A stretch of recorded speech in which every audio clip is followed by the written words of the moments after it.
안녕하세요, 유니크맘입니다. 선덕사와 함께하는 불교 문화여행. 여러분들은 절에 오면 뭘 하시죠? 우리는 물론 법당에 들어가서 부처님을 먼저 뵙죠. 그리고 참배를 하고 나와서 보면 정말 멋진 정각들이 많죠. 그런데 전각의 이곳저곳을 보다 보면 벽화들이 있네요. 분명 그 벽화에는 이야기가 숨어 있을 텐데요. 불교 사찰 벽화. 여기에는 어떤 이야기가 숨어 있는지 명문 스님과 목경찬 교수님 모시고 이야기 들어보도록 하겠습니다. 안녕하세요. 반갑습니다. 자, 우리가 또 절에 오면은 여행할 게 많죠? 예. 교수님. 우리가 참 정각은 그냥 한눈에 보이는 거고요. 스쳐 지나가는 것 중에 우리가 제일 무관심하게 보는 게 벽화 같아요, 그죠? 그렇습니다, 선생님. 그림은 어마어마하게 많이 그려져 있는데 사람들이 그냥 절에 가면 그려져 있는구나 그렇게 생각하시는 분들이 많아요. 왜냐면 뜻을 모르니까요. 요즘은 밑에 친절하게 잘 적어놨어요. 원래는 벽화라는 게 대중들한테 부처님 말씀을 전하려고 그려놓은 건데 그렇죠. 알아야 뭐죠. 우리도 한 번씩 보면 벽화가 헷갈려요. 예. 왜냐면 일화가 너무 다양하고 많다 보니까 또 그 절의 스타일에 맞게 좀 차이가 나잖아요. 개인적으로 저는 구분할 때 부처님이 있는지 없는지 벽화에 부처님이 그려져 있다 계시냐. 그러면은 부처님 일대기일 가능성이 많아요. 부처님 일대기는 팔상승도라 그러거든요. 그 다음에 또 하나는 소가 노는 경우가 있어요. 소. 맞아요. 소 많이 나와요. 어떤 사람들 물어봐요. 왜 절에 소가 그치. 있어요? 맞아요. 그 소를 마음에 비유해가지고 시무도라 그래가지고 마음 찾는 그림이구나 하고 또 하나 선종 사찰이다 보니까 특징이 뭐냐면은 중국 선사 스님들, 한국 선사 스님들 이 일화가 많이 있어요. 그 특징은 뭐예요? 거기 부처님이 없어요. 왜냐면 스님만 나오는. 그렇죠. 선사이라니까. 그러니까 이 세 가지 정도가 주류를 이루어요. 다른 것도 물론 많이 있겠지만 큰 카테고리로 보면. 그렇죠. 그래서 저는 가서 일단 볼 때는 부처님이 노나 그려져 있나 안 그려져 있나 그 소그림인가 네. 또는 스님들만 오면 이제 고사가 다르잖아요. 그렇죠. 그 중에 또 다르게 그려놓은 것도 좀 있죠. 그 사찰을 창건한 거와 관련된 이야기가 또 있습니다. 그렇죠. 창건. 네, 창건설화가 또 그려져 있는 경우가 있습니다. 맞아요. 예. 월정사에서 봤어요. 열정사도 있고 낙산사도 있고 낙산사. 그렇게 있습니다. 선덕사는 보니까 법당 안에 아주 특징적인 게 나안도를 많이 그려놨더라고요. 그 우리 선덕사는 바깥에는 2층이고 안에는 통층이잖아요. 그러니까 안쪽에 보면 그 2층 위치되는 곳에 벽에다가 여러 스님들이 그려져 있어요. 거기 나안도 같다는 거 봅니다. 나한이라고 하는 건 뭐죠? 나한은요, 올해 아란에서 왔어요. 아라한에서. 아자 빼고 나한. 그러니까 더 이상 배울 게 없는 분. 무학이라 그러죠. 예. 부처님 제자 중에 깨달으신 분입니다. 그렇군요. 좀 특이한 행동을 하는 모양들이 나안도는 많이 그려져 있어요. 뭐 모양도 이렇게 뭐 손을 들고 있는 나안도 있고, 졸고 있는 나안도 있고. 코 입고 있는 나한도 있어요. 그래서 거조사의 그 나한상들이 그렇게 다양하게 그렇죠. 나오죠. 500나안이잖아요. 그러니까 여기는 그 500나안도를 그림으로 벽화를 그려놨더라고요. 여러 종류의 이제 벽화들이 있는데, 그럼 이 선덕사에는 뭐 독특한 뭐가 있나요? 그러니까 여기는 선덕사는 처음 창건할 때부터 그 참선방을 운영했습니다. 여기 선방에서 무슨 선언이 있었거든요. 그래서 선과 관련된, 그러니까 아까 스님이 말씀하신 소를 찾아가는 시무도가 그려져 있고요. 그 다음에 부처님도 등장하지만 부처님의 이야기가 선종과 관련된 이야기가 있고, 그 다음에 중국 선사들의 그 일화가 그려져 있고, 그 다음에 한국 스님들의 이야기. 예, 그렇게 해가지고 주로 대적 강정에 그려져 있고요. 또 저기 보면 도론 입구에 천왕문에도 그려져 있는데, 거기는 경전 이야기가 좀 그려져 있습니다. 경전 이야기요? 네. 보통은 이제 부처님이 등장할 때는 팔상성도 8개 그림이 나오거든요. 네. 근데 여기는 선종사찰의 특징을 살려가지고 부처님께서 이심전심이라 그러잖아요. 선종의 특징은 마음과 마음을 전해주는 거거든요. 여마 미소죠. 꽃을 드니까 가섭존자가 미소를 띠더라. 또 하루는 가섭존자가 탁발을 하고 왔는데 법회하는데 대중이 너무 많아서 앉을 자리가 없어서 부처님이 옆자리에 반을 내줘서 앉았더라. 그리고 탁발을 나갔는데 부처님이 인매를 하셔서 늦게 오셔서 이미 부처님을 간에 다 모셨는데 간이 안 움직여. 그 왜 안 움직이냐 물어보니까 가습 존자가 아직 안 왔다. 가습 존자가 탁 도착을 하니까 부처님이 양쪽 발을 간 밖으로 싹 내 보이더라. 그래서 이 세 가지 일화가 소위 선종에서 마음과 마음을 전해준 일화다. 이 이야기를 요 선덕사는 벽화를 그려놨어. 근데 가섭존자는 참 자주 늦으시네. 탁발을 좀 연세가 좀 있으셔서 그랬나? 아, 그럴 수도 있네. 왜 맨날 늦으셔? 그래서 선덕사 벽화의 특징은 아까처럼 교수님 말씀처럼 선종에 맞춰서 네. 삼처전신 벽화, 네. 그 다음에 시무도 벽화, 네. 그리고 조사 스님 벽화가 있어요. 중국 조사 스님 벽화가 굉장히 많아요. 뭐 임재 스님이라거나 조주 스님이라거나 또 덕산 성감 스님 선사라거나 이런 중국 선종에 관련된 벽화가 굉장히 많이 그려져 있습니다. 그러면 중국 선종 말고 우리나라 그 스님들에 대한 일화도 있다고 네, 하신 것 제가 같은데? 보니까 네. 원효 스님 이야기도 한 편 그려져 있고요. 네. 그다음에 일제강점기 조선말 때 우리나라 선불교를 일으킨 경허 스님과 관련된 그림도 이렇게 있더라고요. 그래요? 예.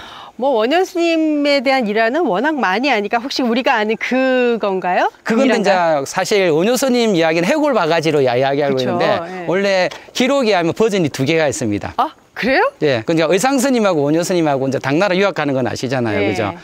그래서 비가 많이 오고 뭐 그러는데 잘 데가 없는 게 밤은 어두워져. 그래서 토굴 같은 게 있었어요. 네. 그게 토굴에 들어가서 자는데 그 다음날 눈 떠 보니까 무덤 속인 거예요. 비는 계속 오는 거예요.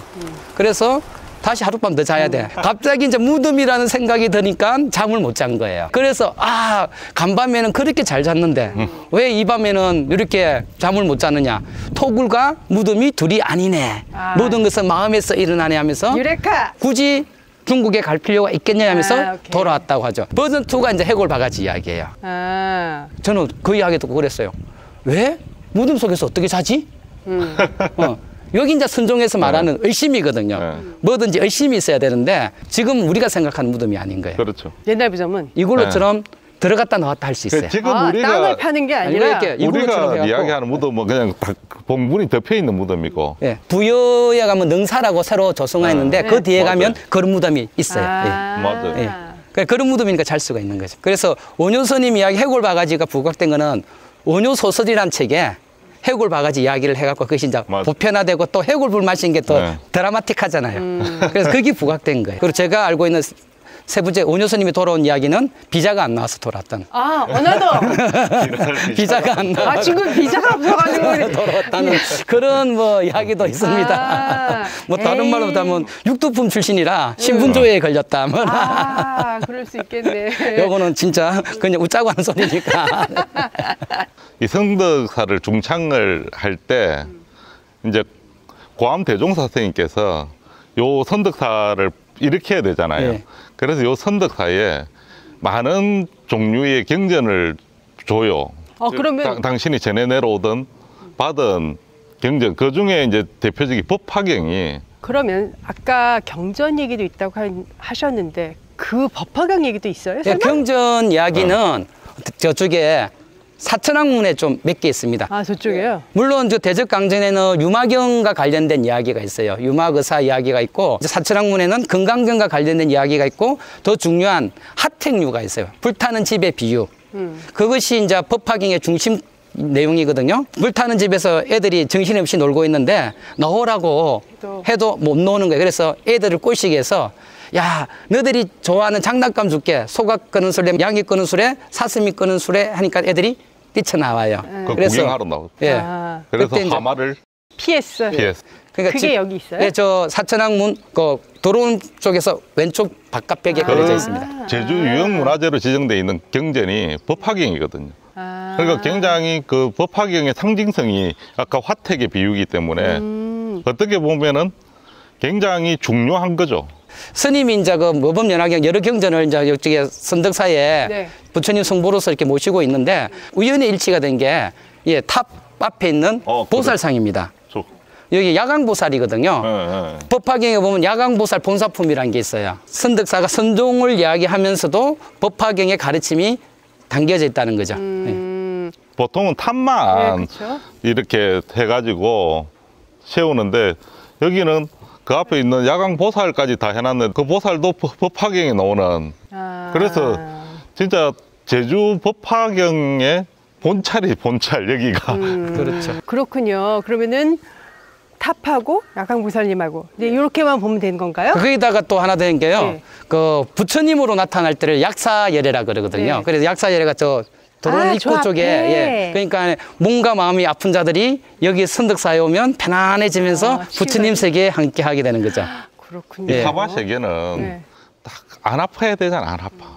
우리가 고진멸도잖아요. 네. 그러니까 이 절에 약사 부처님이 화연을 하는 거는 그만큼 중생의 고를 다 소멸시켜 주겠다는 의미이기 때문에 그런 의미들이 법화경에 그대로 담겨 있고 또 그 법화경이 이 제주 유형문화재로 소장되어 있는 거는 요 선덕탑밖에 없거든요.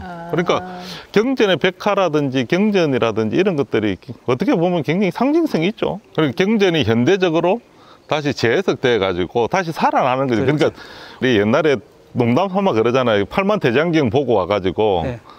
예, 누가 물어봤어요. 아, 위에 가서 팔만 대장경 봤냐 그러니까 노보살님이 내려오시면서 뭐 빨래판만 있더만 맞아. 빨래판만 뭐 잔뜩 있더만 뭐 팔만 대장경이 어디냐고 그 유명한 일화가 있듯이 네.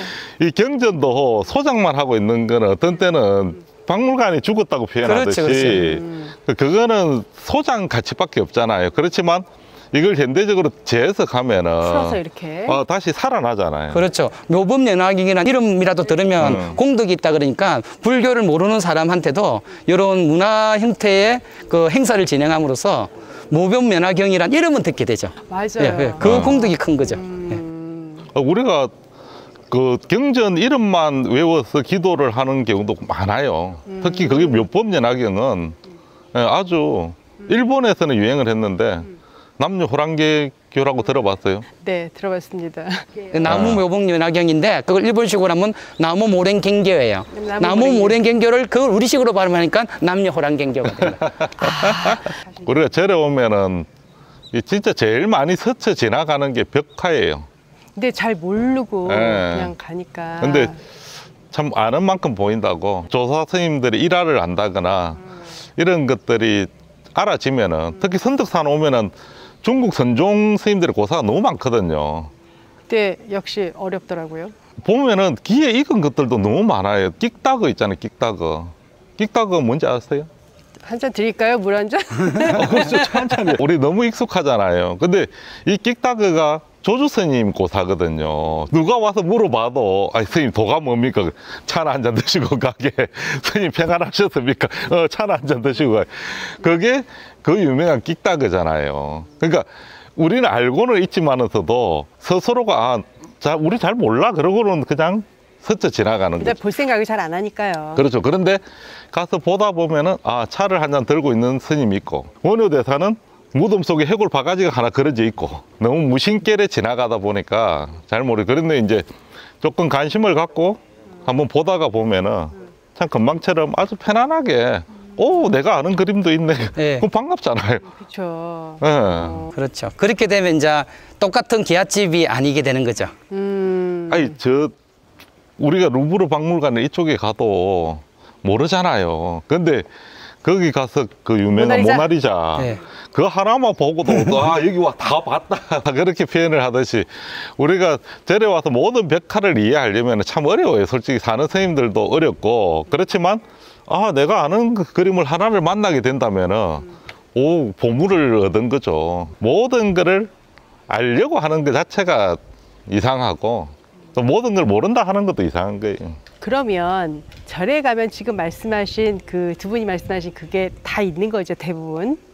하나는 다 있어요. 그죠? 예, 대부분 보편적으로 있는 게 하나는. 시무도하고 스님이 말한 팔상성도. 성도. 팔상성도. 그게 보편적으로 많이 있죠. 예. 저도 대충 무심코 지나가는데 오늘 한번 싹 돌아봐야 되겠네요. 끝나고 한번 싹 다시 한번 복습을. 네, 알겠습니다. 예. 재밌게 보셨나요? 절에 벽화가 있다? 뭐 많이들 보셨겠죠. 그런데 이렇게 관심을 갖고 보시다 보면 또 이런 내용도 눈에 들어오게 된답니다. 제일 흔한 게 팔상도와 시무도라고 하셨죠? 그 외에 다른 벽화도 많으니까 절에 가시면 한번 전각만 보지 마시고 싹 전각도 둘러보시고 다른 곳에 혹시 벽화가 있지 않나 한번 찾아보시는 것도 좋을 듯 하네요.